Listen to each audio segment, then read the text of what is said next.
Nothing is permanent. Maybe at this phase, this age I'm at, I'm 50 years old as I'm recording this video for you, and I wish someone would have grabbed my shoulders and shaken me when I was in my 20s and 30s to let me know that all emotions, even really high, amazing ones, and really crappy ones when you're at the lowest of your low, aren't permanent. You have to look at it like, they call it a hockey puck in business. Like, hockey puck is like doing all the effort, energy, investment, and you're going down, right? A hockey puck is down and then up, right? It's like all the energy to start a business, the funds, the setting it up, the mistakes, that's going down. Then all of a sudden you get momentum, and boom, you get the skyrocket of the longer part of the hockey stick going up. But what no one tells you is at the end of the higher part of the hockey stick, it goes down again, and then up, and then down, and then up. And that's really the way life is. I mean, think about it. You don't know short unless you know tall. You don't know hot unless you know cold. You don't know happy unless you know sad. You don't know ecstatic, like over the moon excited, unless you probably know a little bit of depression.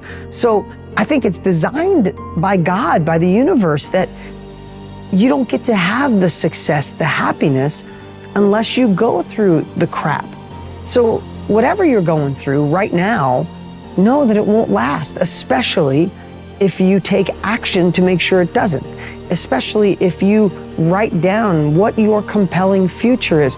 What if you wrote down what you're no longer to accept again in the situation you're in, whether it's the job, the boyfriend, the friends, like set boundaries so it's the learning lesson, so the curve comes down and you learn, but it'll come back again. And I think here's the other side. Happiness, the ecstatic, perfect, family around, kids great, that doesn't last either.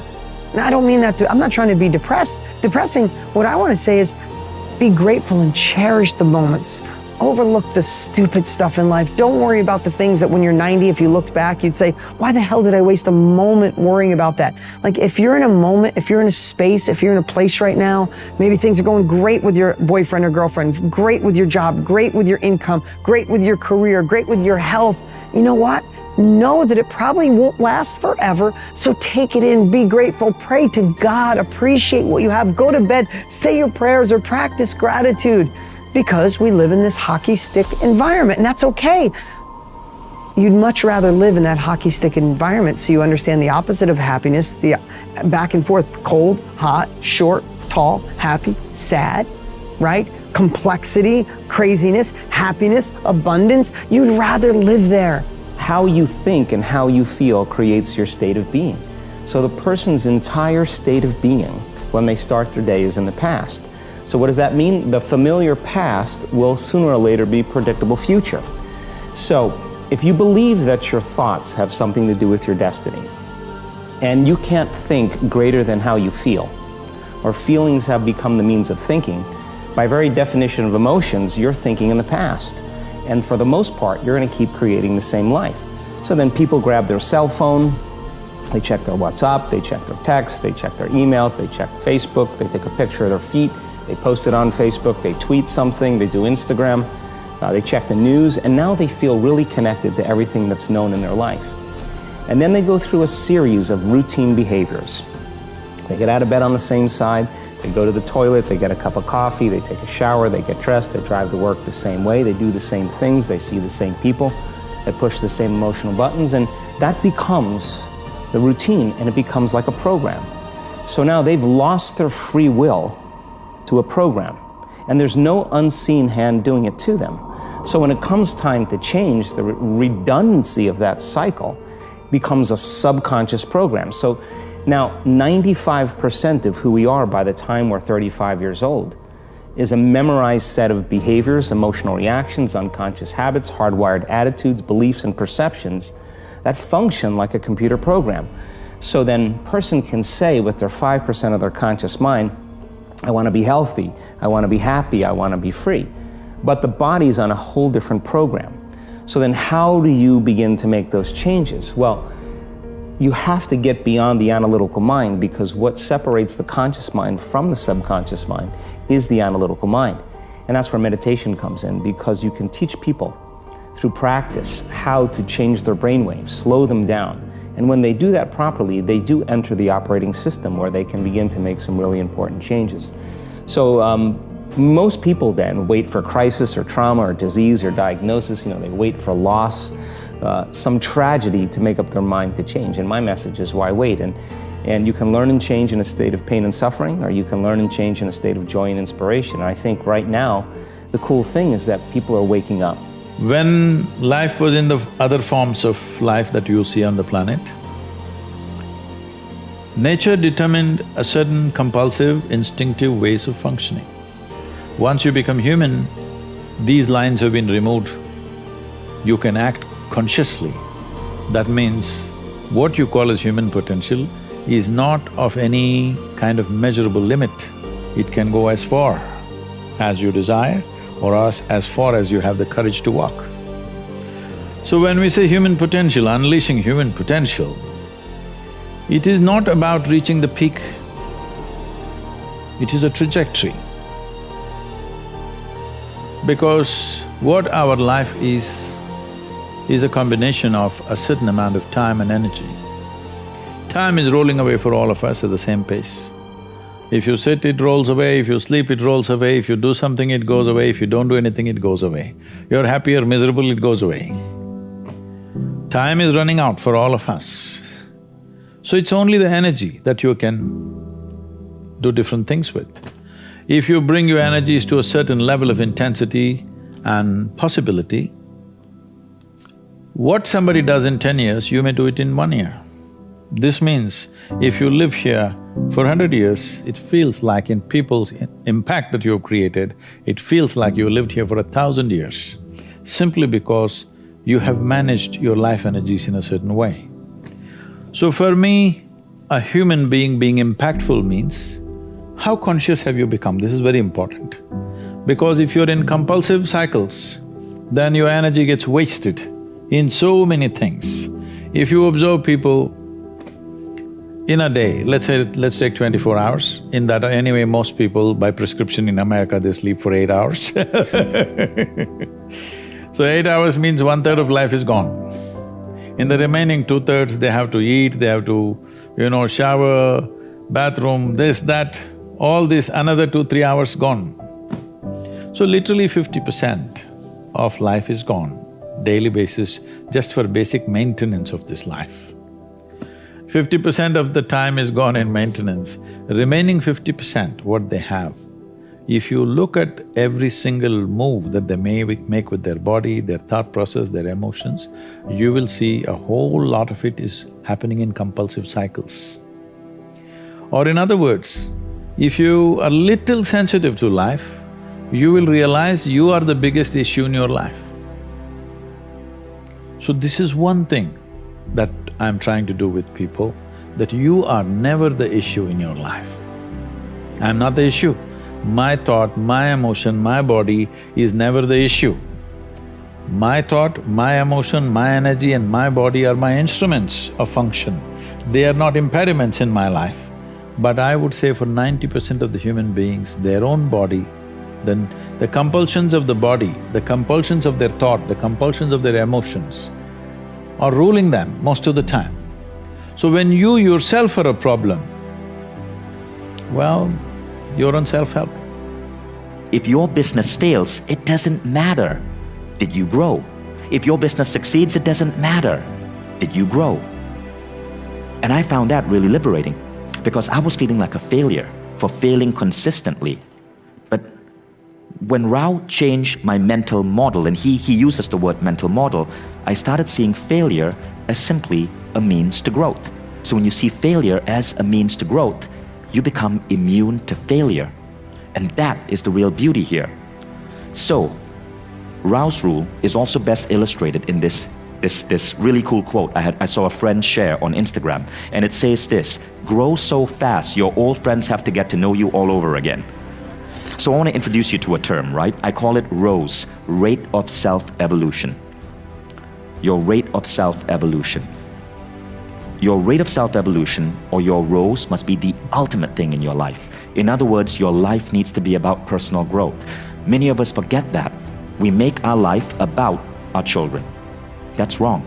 If you look at the concept of conscious parenting, which Shefali Sabari teaches, your children are nothing more than the vehicle for your greatest evolution. She, Shefali, who has been on Oprah 7 times, says, you are not there to teach your children are souls to teach you. Likewise, your work and your business is not there for the title or the money. No, those are bullshit constructs from the culturescape. You will get that if you make your business about making you grow. So personal growth becomes everything.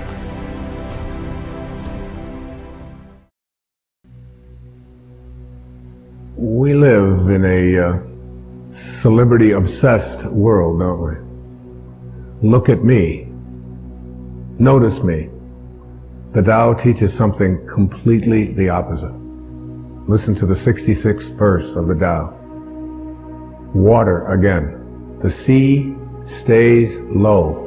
And because the sea stays low, all of the rivers and all of the streams empty into it. Because it stays humble. Because it stays in that place of just allowing everything to come to you. He was trying to teach us the important lesson of letting what we know is coming come to us. I practice this so much more now in my life than I did at one time. I can remember years ago, I had written a book called Your Erroneous Zones back in the 70s, and it stayed on the New York Times bestseller list for something like 27 months. And many weeks it would be number 1, and then it would go down to number 3, and then it would go to number 2, and down to 7, and all of that. And I was doing the Tonight Show in those days on a regular basis.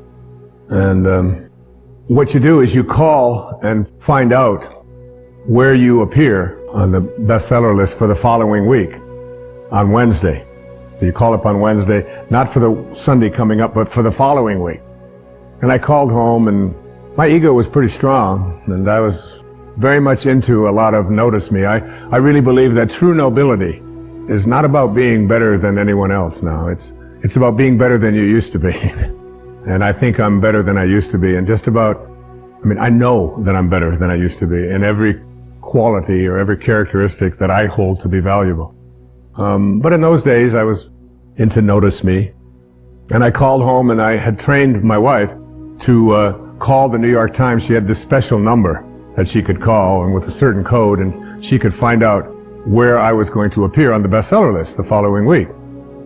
So I called her up and I said, where am I on the bestseller list next week? I was out in California doing something, and she said, you're not on the bestseller list.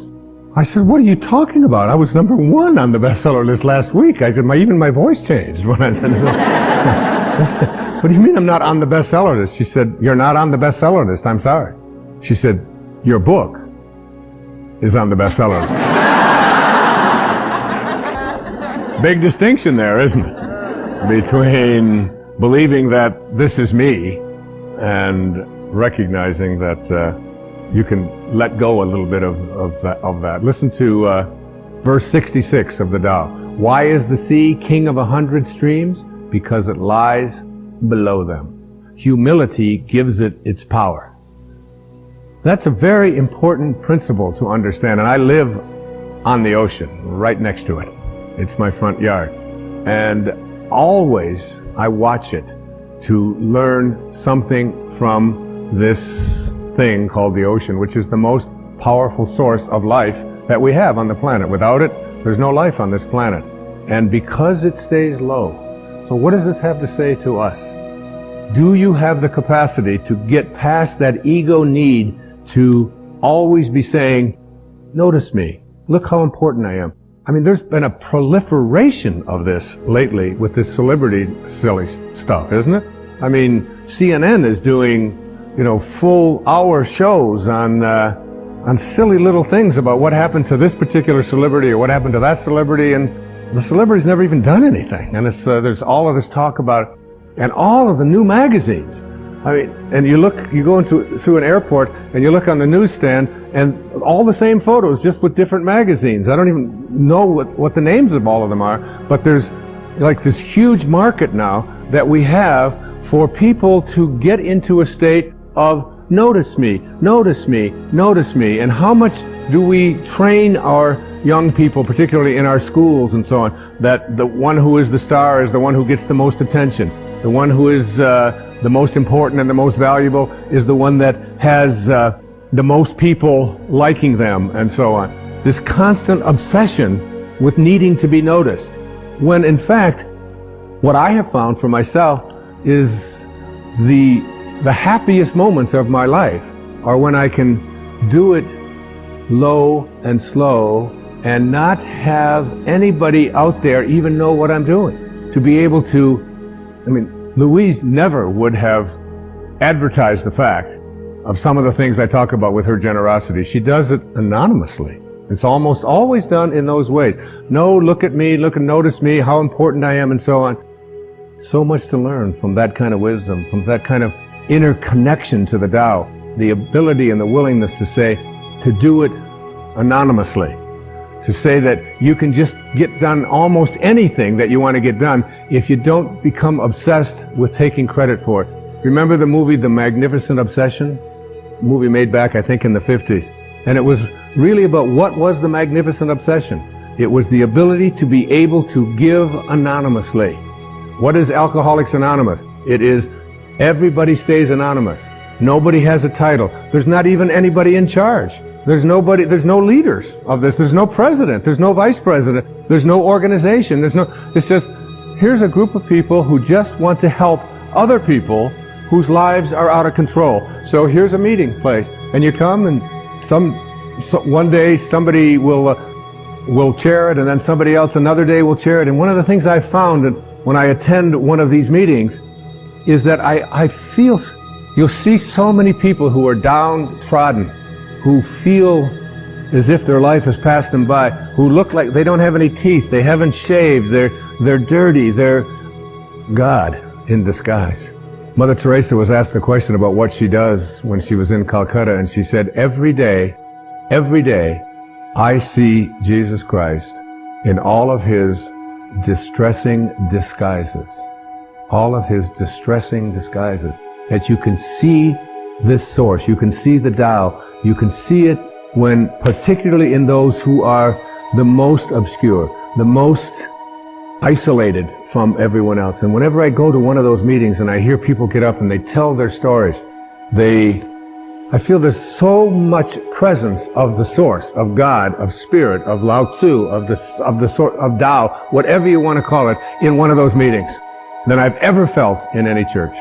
I've never felt the presence of it more. And I encourage you, any of you watching this right now, go to one of those meetings. You don't have to be an alcoholic. You don't have to. I'm not an alcoholic. I don't call myself an alcoholic. I was never out of control. I drank, but I wasn't out of control. But I still go to those meetings. I have people in my own family that have struggled with addiction, and I go with them, and I sit there and I listen to those stories, and I get shivers down my back when I think about how beautiful it is to be in the presence of people. All they want to do is help each other. There's a movie called My Name is Bill W. James Woods played it, and James Garner is in it. And his life just got totally out of control with addictions, totally out of control. And then he went to one of these meetings, and he began to realize, and he said, we can actually take these people, and all we have to do is love them. All we have to do is, and he's so excited about the concept of being able to go out there and offer it. And I keep referring to Louise because she's such a hero to me.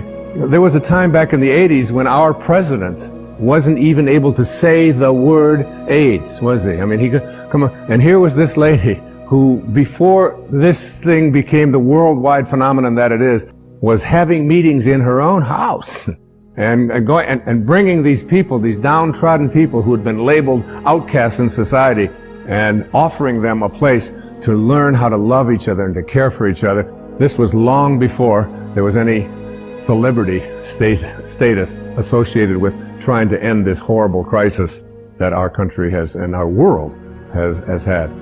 There was James Wood, so excited about the idea of we can create a place where we're anonymous. Nobody has to know anything about us. We don't have to say our names. We don't have to say anything. We just have to come there and we can help each other. And before that happened, Everybody who got out of control with addictions, particularly with alcohol, would die. There was no cure. There was no cure. And where did they find their cure? They found it in being anonymous. They found it in being obscure. They found it in having no organization. They found it in having no elected representative. They found it in having no rules. There are no rules. You just come and we care. If you've been 1 day or 1 hour sober, or even if you're drunk, you come. We care about you. And you are not that alcohol. Who you are is this divine soul. In the 36th verse of the Tao Te Ching, it says, "The gentle outlast the strong. The obscure outlast the obvious." Try to become a little more obscure, a little less interfering, a little less notice me, a little less, one of the specific kinds of things that you can do is just as you're about, when somebody else is talking, just as you're about to interject what you've been thinking about for the whole time, waiting for them to stop talking, just stop, to bite your tongue and say, "Tell me more." Or, "That's very interesting. I have never heard that point of view before." Even if they totally, completely disagree with everything that you stand for, to be willing to listen, to be able to stop. Practice it. I practiced it when I did these verses of the Tao. I practiced it every single day while I was working on that. Just staying obscure. And for me, that's not always so easy because of just being recognized wherever I go. And if I saw someone who was about to recognize me, I would just put my head down. I would just walk a little bit past them like something. Right now, I just want to be anonymous. Right now, I want to be obscure. The Tao says, storms always end. Verse 23, fierce winds don't blow all morning. A downpour of rain doesn't last all day. Who does this? Heaven and earth. You're already connected to everything you want or need. It will come to you at the exact perfect time, as the rivers and the streams come to the ocean at the perfect time and place. You gotta trust. You gotta know it's going to come to you. You don't have to chase after it. You can become a little less obsessed with your ego and your self-importance and who you are and what you've done, and you can get so much more done. And you know what? It's the most peaceful and sweet, delicious way. It's like the song that Cecilia was singing about the rose.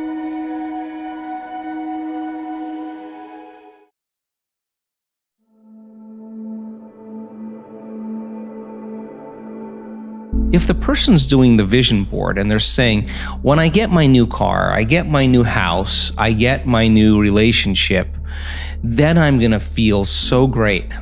Well, then they're back to the program, waiting for it to happen, for them to feel the emotion. They're believing their outer world has to change in order for them to feel better. There's no effect of drawing the experience to you with that way.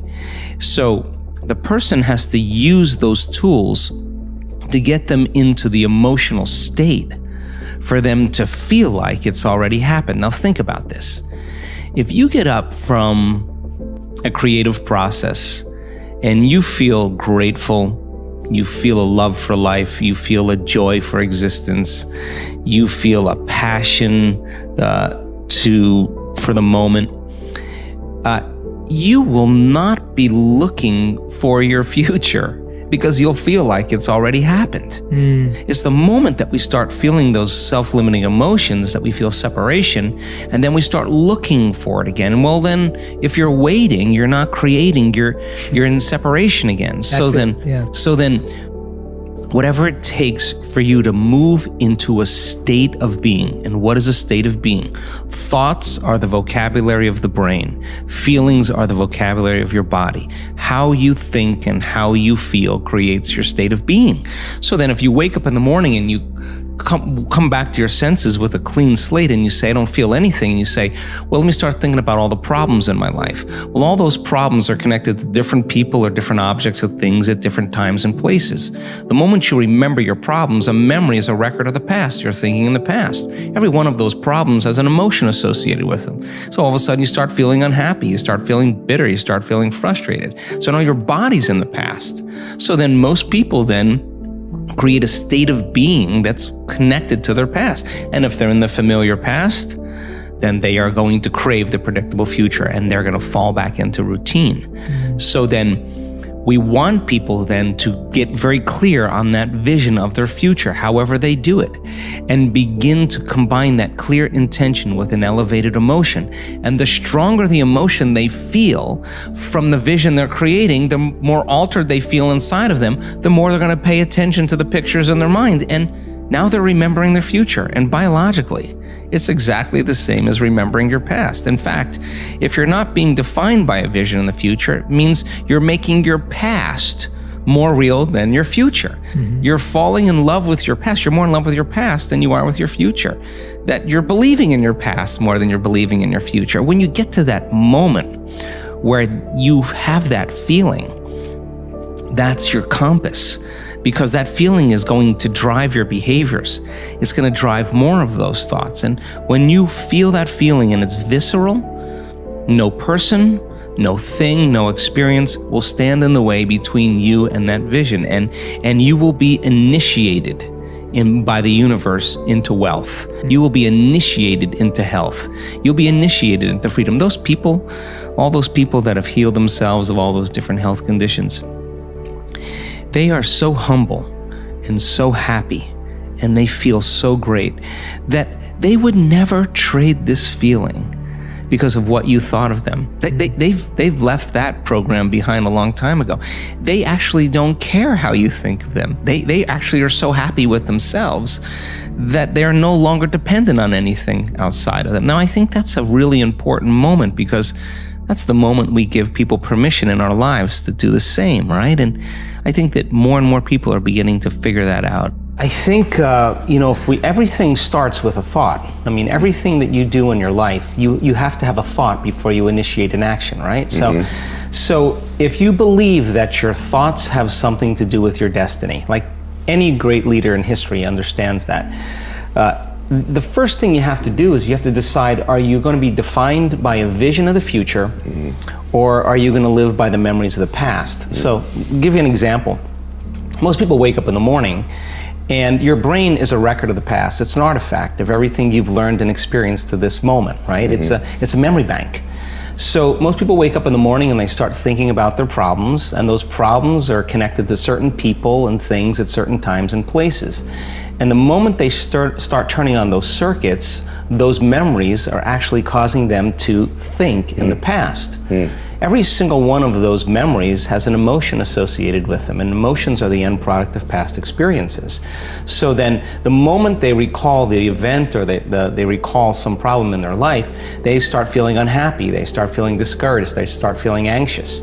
Now, thoughts are the language of the brain, and feelings are the language of the body, and how you think and how you feel creates your state of being. So we could say then, most people's entire state of being when they start their day is in the familiar past. Well, if you live in the familiar past, then it makes sense you're going to create the predictable future. So what happens for most people is they get stuck in their biology. So think about this. Your body is your unconscious mind. It doesn't know the difference between an experience in your life that creates an emotion and an emotion that you can create by thought alone. So if you're living by the same emotion every single day, and those emotions are influencing your thoughts, and you can't think greater than how you feel, or feelings have become the means of thinking, you're thinking in the past. Your lens of the future is going to be colored by the past, so you can't see possibilities. So most people like to wait for crisis or disease or diagnosis before they wake up enough to see. Well, the challenge is that biology tends to be redundant. So if you keep thinking the same thoughts, and those thoughts begin to fire certain circuits in your brain, the nerve cells that fire together wire together, so all of a sudden you start getting hardwired, and those are the thoughts that you can think the easiest. At the same time, those thoughts produce chemicals called emotions, and the next thing you know, your body gets accustomed to living by the same emotions, and it could be guilt, it could be unhappiness, it could be pain, but at least it's familiar to you, at least you can predict it. So some people would rather cling to the familiar than take a chance in possibility. So for most people then, they say, well, I don't really see how my thoughts have anything to do with my destiny. Well, that's because 95% of those thoughts are subconscious programs, right? So you're not even conscious that you think those thoughts. So the first step to change is starting to think about what you've been thinking about and change it. And then when you begin to observe those thoughts, you're no longer the program, you're the consciousness observing Just the program. simply by being an observer of your thoughts. Right. So most people, though, when you do that, when you decide to really take a look, it's like lighting a match in a dark place. So you feel uncomfortable. So it's easier to turn on your TV. It's easier to play with your cell phone, to distract yourself from those feelings. Well, when you understand that change really requires becoming uncomfortable to a certain degree, and that's normal, that you're leaving the known and you're stepping into the unknown, then it begs the question, what thoughts do you want to fire and wire in your brain? Because your attention on those thoughts begins to reorganize circuitry, remold the brain. The notion of the difference between pain and suffering I thought was very useful. See, pain is physiological, it's there. If there's no pain, most people would not even know how to protect themselves. See, just because there's no pain in this, see what all you have done to it. Isn't it? See, there's no pain in this. So that's why you took it off. If there's no pain in your nose, maybe you would have taken it off. Because there are many advantages. You will take in about 22% extra oxygen if you just remove this one thing, contraption. Wherever there is no pain, people are messing with it like crazy, isn't it? They call this hairstyle, they call it so many things. Yeah. Suppose there was no pain in the entire body in Los Angeles, people would pull out their stomach bag and you think they wouldn't do it? No, they probably would. Only pain is helping them to preserve themselves, isn't it? So pain is good. There's no physiological pain. Most people would not know. I hear in United States there's one group, they call themselves something, I forget that word. They're actually cutting their fingers off, their hands off on the video. Whoa. They're posting it online. There's a group like that. Whoa. Can you imagine this? No. In spite of so much pain, if there was no pain, almost everybody would have cut themselves off in the name of fashion, they would have cut themselves into ribbons. Wow. So pain is a good thing physically, because that is your preservation, self-preservation mechanism. But suffering is something that you do in your mind. So pain that happens in your body, you take it in your mind and multiply it 1,000 times or 1,000,000 times depending on how capable you are or how stupid you are, and suffer it 1,000,000 times over. Right now, most human beings are like this. What happened 10 years ago, they can still suffer.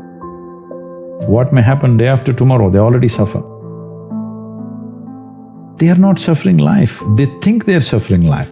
They are not suffering life, they are suffering the two most fantastic faculties that human beings alone have. A vivid sense of memory and a fantastic sense of imagination. The survival process has become easier than ever before. Believe me, in the morning if you need a bucket full of water, if you had to walk a mile to the river to get one bucket of water, and your family needed 25 buckets of water, you would have no time to mess yourself. Now you have a lot of time to mess yourself because our survival is better organized than ever before. Another thing is, most human beings do not know how to manage their biochemistry without physical activity. I have seen a whole lot of people, particularly teenage boys and girls between the ages of 12 and 16, who come to me with some severe, violent problems within themselves. If you leave them like that, they may kill themselves or kill somebody else. They're in that kind of state. Many of them have even killed their parents, it just happened all over the world. And in 2017, when I came to know that in India, which is not so much suicidal in that sense because there's a huge family support and stuff like that, in spite of that, in 2017, 18,600 children below 18 years of age committed suicide, out of which 7,200 are below 15 years of age. So 12, 13, 14-year-olds who must be bubbling with life are wanting to take their own lives. Why? Obviously we're doing something fundamentally wrong with the society, isn't it? Yes. Our goals and our stupid ideas of what is success is driving them nuts. Because we are trying to use our children like racehorses. That's interesting. And when you say that as something that represent us, that we've turned into something amazing, or in what way are they like racehorses? See, when you understand life as a race, if you're in a race, what's the objective? You must reach the finish line quick, isn't it? Yes. What is the finish line of your life? Death. There you have it. This may not be a conscious process, but life within you is understanding it like that. When you… see, you must understand this, whether you are conscious of it or not, any human being. Right now, if you make yourself miserable, you must understand you are sending a message to every cell in the body that I don't want to live.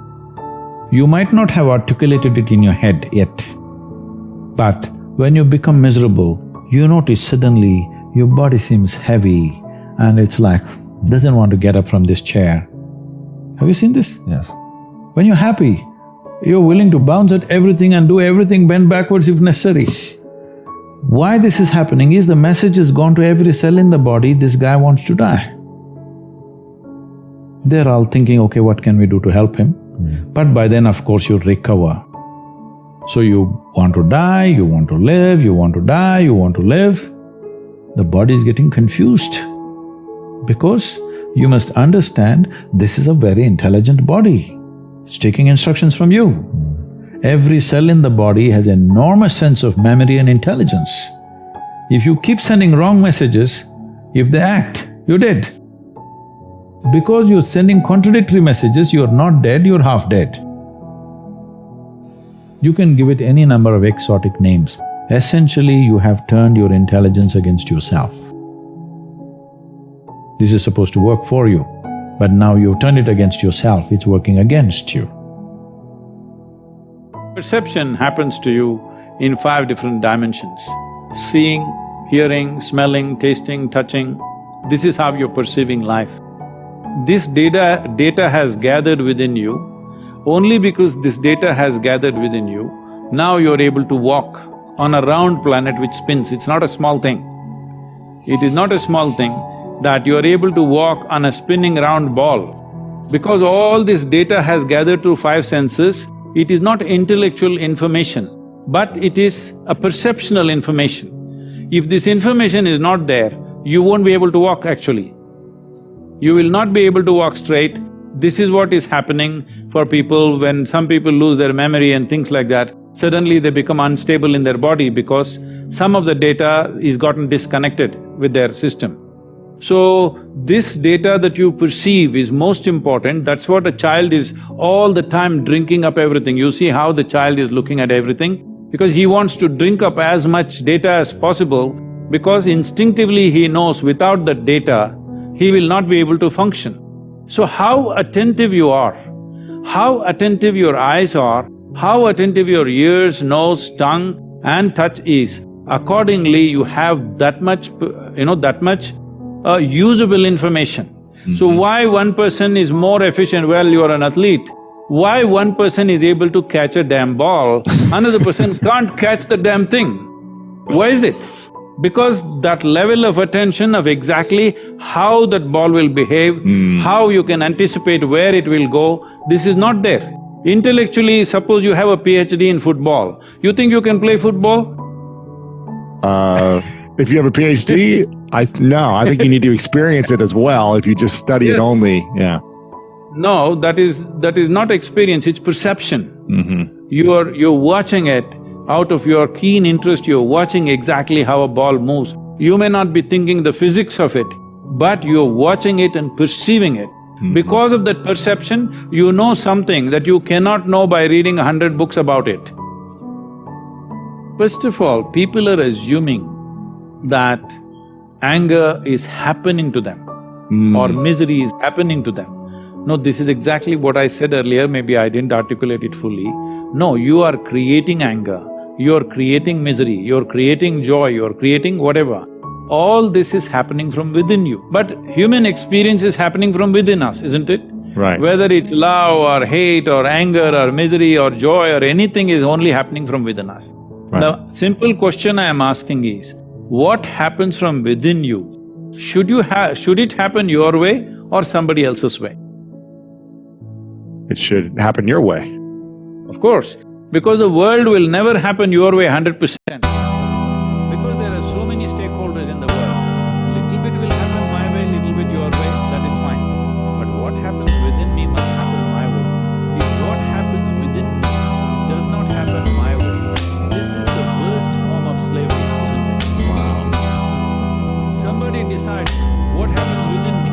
Somebody decides where I should Em sit. đến nhẹ nhàng như cách em đi qua cái khẳng lãng mạn như thi ca, khiến anh chẳng nhớ được gì cả, chỉ chút vội vã anh ghi. Và anh không biết được là đôi mình còn gần bên nhau bao lâu nữa. Nhiều lúc anh nghĩ hay thôi mình có lẽ là đừng yêu nhau nữa, vì cãi vã nhiều quá anh mệt lắm, chia tay nhiều quá anh mệt lắm. Tất cả ở em đều mệt lắm, nhưng rồi thời gian cũng hết năm. Em thì vẫn ở đó, vẫn nắm chặt tay, vẫn kể môi sát môi. Anh thì vẫn như vậy, vẫn nghệ sĩ nghèo chỉ có lời hát thôi. Em à, người ta mất nhau trong 2 tuần và ta xa nhau cũng 2 lần. Anh không có phải thằng khờ, cũng biết trái tim đâu đó đã phai dần. Phải cần một sự liều lĩnh để thấy mình còn luyến thương nữa không. Mình sống với nhau như vợ chồng, nhưng tình thế này thì chưa giống. Bài nhạc anh viết vẫn chưa xong, liệu rằng ngày đó có Normal. Why does one person need, well, by prescription these days, 8 hours, is it? Seven to 8 hours. Okay, 7 hours.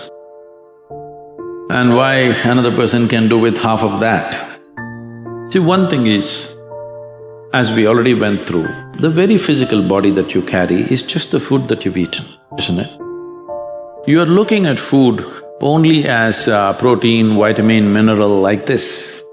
But we're talking about a food chain. That means they're all different kinds of lives. What we consume is another form of life.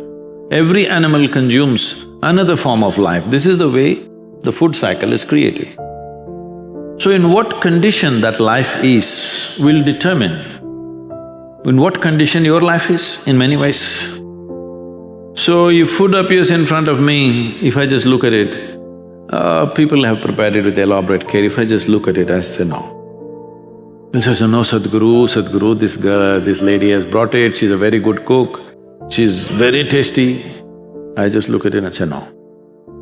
Simply because it's not alive enough for me. It may be tasty, but it's not alive enough for me.